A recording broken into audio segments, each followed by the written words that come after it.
Assalamualaikum teman-teman, seperti biasa sebelum mulai Mimin mendoakan semoga teman-teman semua selalu dalam keadaan sehat walafiat. Oke, kali ini kita akan melanjutkan Martial Master versi novel bagian 1029. Bagi yang baru bergabung, selamat bergabung. Dan bagi yang belum subscribe, subscribe dulu lah agar Mimin tambah semangat lagi nih bikin videonya. Oke, kalau sudah kita langsung masuk ke isi ceritanya.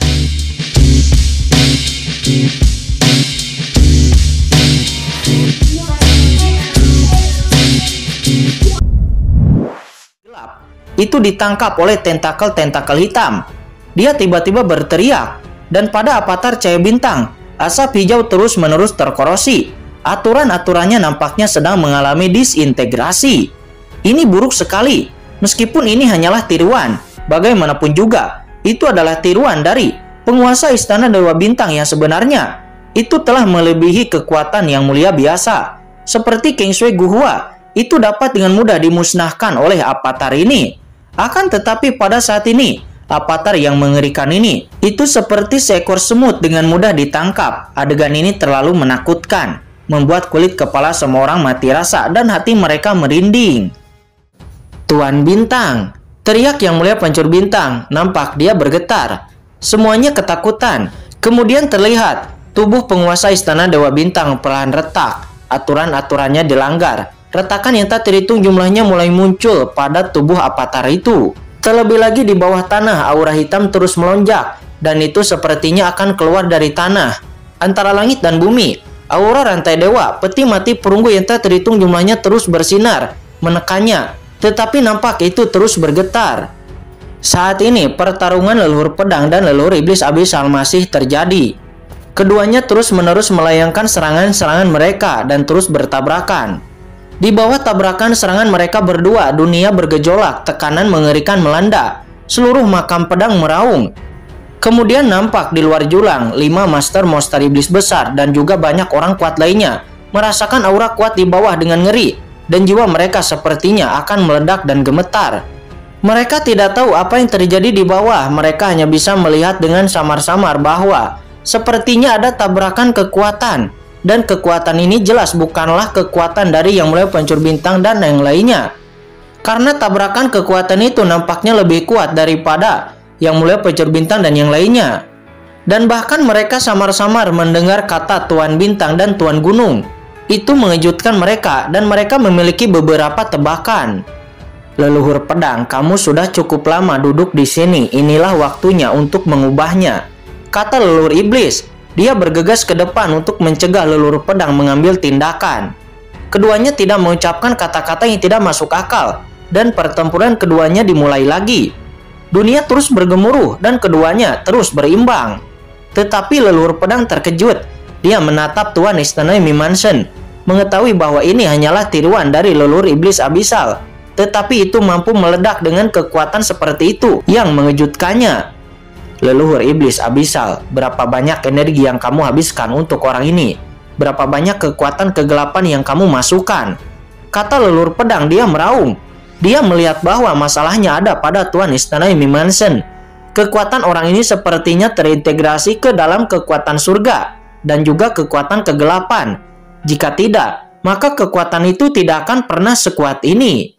Sementara leluhur iblis abisal juga diam-diam terkejut. Leluhur pedang Papilun Pedang Tongtian ini telah terluka parah di zaman kuno. Tetapi, leluhur pedang ini masih memiliki kekuatan yang tidak terduga.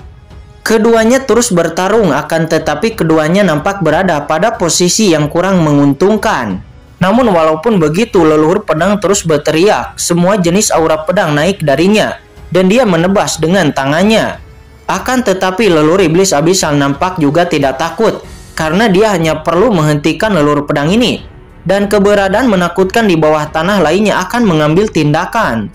Saat ini tiba-tiba pelangi ilahi mekar di mata leluhur pedang dan kekuatan menakutkan tiba-tiba melonjak dan langsung menghantui Qingchen. Di kejauhan, Qingchen segera merasa kedinginan dan langsung merasa seperti dia telah ditutupi oleh kekuatan misterius. Sobat lama, aku tahu kamu ada di sini. Anda harus melakukan sesuatu demi umat manusia. Anda harus memperbaiki kesalahan Anda di masa lalu.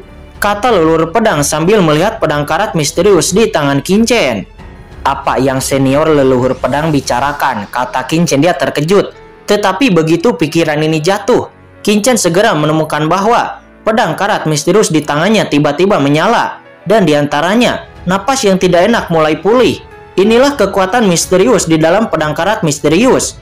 Pada saat ini, pedang karat misterius itu bersinar, memancarkan aura pedang tirani. Dan kekuatan dingin bergabung ke dalam mayat seorang ahli yang mulia di depannya. Tiba-tiba, mata mayat ahli yang mulia itu bersinar, dan Qingchen segera merasakannya. Kemudian, kekuatan mengerikan ditemukan dari pedang karat misterius, dan itu diintegrasikan ke dalam tubuh mayat itu. Dan tiba-tiba, udara dingin keluar dari mayat itu. Mungkinkah kekuatan misterius pada pedang karat misterius itu hidup kembali dan menyatu ke dalam mayat itu? Qingchen terkejut. Dia selalu merasakan suara keras dari pedang karat misterius itu. Mungkinkah orang kuat itu meninggalkan pedang karat misterius? Qingchen hanya bisa menebak seperti ini. Benar saja, kamu masih memiliki hati nurani, dan leluhur iblis abisal ini akan diserahkan kepadamu, kata leluhur pedang kepada mayat itu.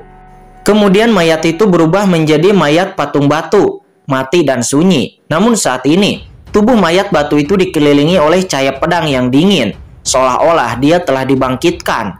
Pedang datang. Mayat itu mengatakan sesuatu ke langit. Tiba-tiba, pedang tajam terkondensasi di tangannya, berubah menjadi cahaya hitam dan bergegas keluar. Lalu dia dengan berani mengayunkan pedangnya ke arah leluhur iblis abisal. Anda, kata leluhur iblis abisal itu. Dia sedikit terkejut, tetapi matanya nampak masih acuh tak acuh. Segera cahaya ajaib di matanya meroket, dan dia lalu mengangkat tangannya lalu meledakkannya ke depan. Namun patung batu itu nampak sederhana, itu memancarkan rasa dingin. Setelah cahaya ajaib menerpanya, itu nampak sangat fleksibel. Seluruh mayat batu itu berputar melintasi langit dan muncul lagi di atas kepala leluhur iblis abisal. Dan dalam sekejap, lalu menukik dengan kecepatan yang ekstrim, menusuk ke arah leluhur iblis abisal. Namun kemudian 3 bunga teratai hitam tiba-tiba muncul di atas kepala leluhur iblis abisal. Ini adalah cara iblis abisal, dia berevolusi sesuka hati, dan cahaya pembunuhan langsung memotong ke depan. Segera salah satu cahaya ajaib menembus bahu mayat patung batu itu dan lalu mengubahnya menjadi bubuk. Sedangkan cahaya ajaib teratai lainnya langsung mengenai tubuh mayat patung batu tersebut. Dan boom! Seketika seluruh mayat patung batu tersebut meledak, langsung hancur di tempat. Dan tubuhnya pun pecah berkeping-keping. Apa? Di lapangan beberapa orang gemetar dan menjerit. Qingchen juga nampak mengempalkan tinjunya. Dia gemetar baik secara fisik maupun mental. Akhirnya seorang penolong muncul, tetapi dia dibunuh seperti ini. Akan tetapi saat berikutnya, mata Qingchen berbinar. Karena nampak setelah mayat patung batu itu hancur, kekuatan dingin mengerikan yang terkandung di dalamnya tidak menghilang, tetapi dengan cepat bergabung lagi ke dalam mayat ahli yang mulia lainnya. Mata mayat itu segera terbuka lagi, dan lalu menatap leluhur iblis abisal. Apa-apaan ini? Kata leluhur iblis abisal, akan tetapi dia tidak peduli dan lalu menyerang lagi. Namun mayat patung batu itu juga mengayunkan pedangnya. Segera ribuan aura pedang hitam muncul di depan dan di belakangnya. Dan itu menerjang ke arah leluhur iblis abisal. Niat pedangnya sangat mirip dengan leluhur pedang, akan tetapi itu lebih mendominasi dan magis. Untuk sementara melawan mayat batu ini, leluhur iblis abisal itu benar-benar kewalahan. Dia terus-menerus melayangkan telapak tangannya, dan dia hanya bisa terus bertarung melawan mayat batu ini. Ini benar-benar mengejutkan. Mayat patung batu itu sebenarnya bisa bertarung melawan leluhur iblis abisal. Segera banyak orang yang melihat ke arah pedang karat misterius di tangan Qingchen, dan sedikit merubah ekspresinya. Karena sebelumnya, mereka dengan jelas merasakan bahwa kekuatan dingin ini berasal dari pedang karat misterius di tangan Qingchen. Dan sekarang kekuatan ini telah bangkit, tetapi mampu menandingi leluhur iblis abisal. Sekalipun fakta bahwa leluhur iblis abisal itu hanyalah tiruan, akan tetapi bagaimanapun juga, itu adalah leluhur iblis abisal, pemimpin klan iblis. Tidak mudah untuk dihadapi, tetapi mayat batu itu bisa menghadapinya. Setelah bertarung beberapa saat dengan mayat batu itu, leluhur iblis abisal nampak memahami sesuatu. Kekuatan ini, itu kamu. kata leluhur iblis abisal. Dia nampak terkejut. Dia menatap mayat patung batu itu, seolah-olah dia memikirkan sesuatu, dan pupil matanya mekar dengan pelangi ilahi. Kenapa kamu juga direkrut?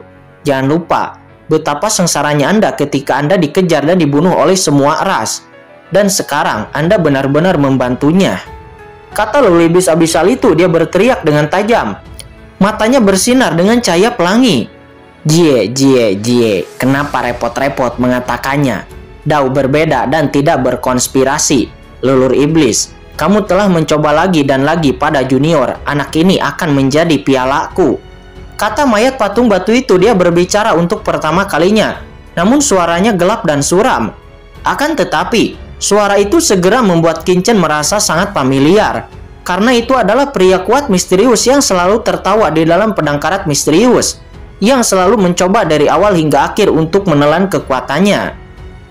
Rampasanmu, jangan lupa. Siapa yang membuatmu begitu sengsara? Di mata orang itu, kamu bukanlah apa-apa. Jika tidak, kamu akan dipenjara selama ratusan juta tahun. Kata leluhur iblis abisal. Diam, jangan menyebut orang itu. Saat aku keluar dari masalah, aku akan membunuhnya di masa depan. Kata mayat patung batu itu. Dia berkata dengan dingin. Kemudian dia bergerak lagi dan bahkan dia menyerang dengan lebih mematikan lagi. Cahaya pedang berkedip-kedip dan tidak ada yang bisa melihat bagaimana mayat batu itu bergerak. Dan pedang itu langsung menghantam leluhur iblis abisal. Seketika cahaya pedang memasuki tubuh iblis abisal dan leluhur iblis abisal itu tiba-tiba meraung dan tanda cahaya ajaib terang meledak dari tubuhnya. Ini hanyalah klon dan bahkan bukan klon utama. Jadi, ini hanya menggerakkan cahaya ajaib dan partikel cahaya dari klan iblis abisal berkembang darinya. Ternyata itu adalah kekuatan kegelapan. Akan tetapi walaupun begitu, nampak mayat batu itu semakin kuat lagi. Dan dia berhasil menekan leluhur iblis abisal. Saat ini di kejauhan, semua orang nampak tercengang. Apakah ini benar? Apa yang mereka lihat sehingga leluhur iblis abisal itu hampir dipenggal oleh mayat batu itu? Pedang itu nampaknya sangat ganas. Itu menabrak kepala leluhur iblis abisal dan hampir menebas kepalanya. Pada saat ini di bawah tekanan mayat batu itu, leluhur iblis abisal akhirnya mengeluarkan teknik andalannya. Kemudian nampak teratai hitam ada di mana-mana. Itu berterbangan. Teratai hitam itu nampaknya sangat menakutkan. Langit penuh dengan kelopak hitam. Itu nampaknya adalah teratai ajaib yang mekar, terbang keluar dan berputar. Pada saat itu, langit bergemuruh. Semuanya berada di bawah penindasan leluhur iblis abisal. Dan teratai hitam nampak berterbangan kemana-mana. Dan nampak kekosongan di dasar jurang langsung hancur di saat disentuh oleh teratai hitam itu. Anda harus tahu bahwa kekosongan di dasar jurang ini sangat kuat. Dan ahli yang mulia pun mungkin tidak akan dapat menerobosnya. Tetapi di bawah tembakan leluhur iblis abisal itu, kekosongan segera meledak. Dan ketika teratai hitam itu terbang, itu sepertinya memiliki kekuatan penghancur yang menakutkan. Kekuatan itu menyapu mayat patung batu di depannya, dan sebagian lagi menyerang peti mati perunggu untuk menghancurkan rantai dewa di atasnya. Hentikan dia, kata leluhur pedang. Dia berteriak. Di tubuhnya yang layu dan tua, pancaran keilahian menghilang, dan aura kehidupan melonjak untuk menghentikan teratai hitam ini. Pada saat ini mayat patung batu itu juga segera bergerak lagi dan auranya menjadi lebih kuat. Dikombinasikan dengan ribuan aura pedang untuk menebas seluruh iblis abisal. Aura dingin pada mayat itu menjadi lebih kental, seolah-olah telah menjadi satu. Dia menembak, memotong dengan satu pedang. Dengan kekuatan satu pedang itu sepertinya dapat menembus alam semesta dan memotong keabadian. Itu langsung mencapai leluhur iblis abisal. Leluhur iblis abisal itu terkejut. Aura pedang nyata terbatas meledak ke arahnya dan akhirnya leluhur iblis abisal itu tidak dapat menahannya lagi. Cahaya sihir yang mengerikan mekar darinya. Tubuh avatarnya terkena oleh pedang itu dan segera tubuh avatarnya itu sepertinya akan hancur. Kurang ajar, kata leluhur iblis abisal itu. Dia nampak sangat marah. Dia tahu bahwa dia tidak bisa lagi bertahan. Matanya dingin dan tajam. Dan dia tiba-tiba menembak lagi ke arah jurang di bawah dan boom. Kali ini dia bahkan membakar dirinya sendiri dan napas gelap yang tak berujung menenggelamkan segalanya. Setelah dia melakukan itu, avatar leluhur iblis abisal itu kemudian berubah menjadi kekuatan tak terlihat. Dan lalu saluran pusaran magis gelap tiba-tiba muncul di antara langit dan bumi. Hahaha, akan ada waktunya nanti, kata leluhur iblis abisal itu. Avatarnya nampak akan hancur, tetapi dia ingin melarikan diri. Kemana kamu bisa pergi? Kata mayat patung batu itu. Dia berkata dengan dingin. Dia mendesak napas dingin yang tak ada habisnya. Dia melayangkan serangannya lagi. Dia ingin membunuh avatar itu. Meskipun itu hanyalah tiruan, namun dia tidak ingin lawannya pergi. Akan tetapi nampak leluhur iblis abisal itu tetap diam. Dan saat dia memasuki saluran pusaran magis itu, dia menunjuk Qinchen di kejauhan. Segera cahaya ajaib yang mengerikan dicurahkan dan meledak langsung ke arah Qinchen dengan kekuatan luar biasa dan niat membunuh. Melihat itu, mayat patung batu itu berubah warna dan dia langsung bergerak memblokir serangan itu untuk Qinchen. Orang itu sudah pergi, kata mayat batu itu. Dia nampak marah. Tidak apa-apa, itu hanya tiruan dan telah menghabiskan seluruh energinya.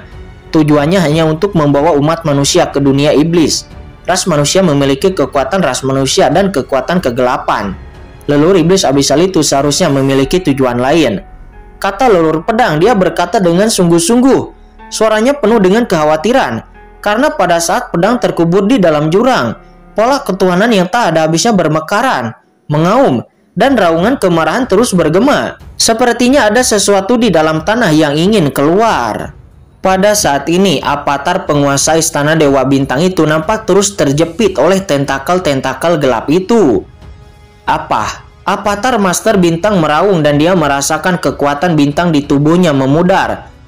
Itu memudar dengan cepat dan itu benar-benar ditelan dan diserap oleh tentakel-tentakel gelap ini.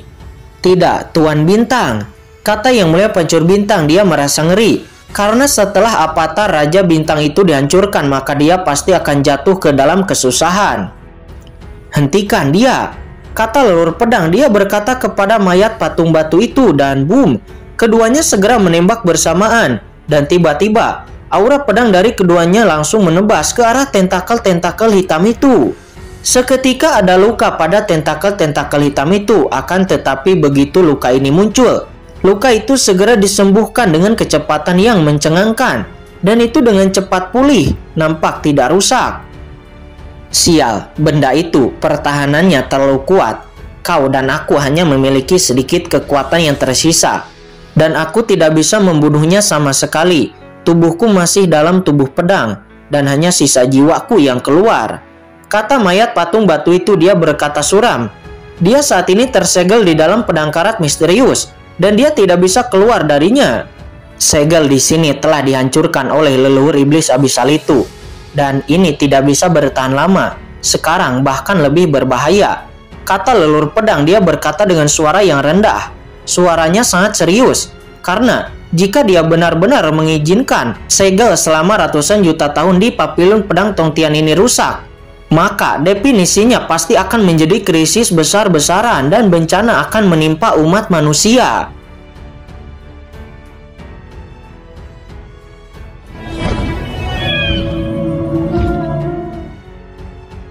Oke guys, sudah dulu ya. Jangan lupa subrek biar lanjut terus ceritanya.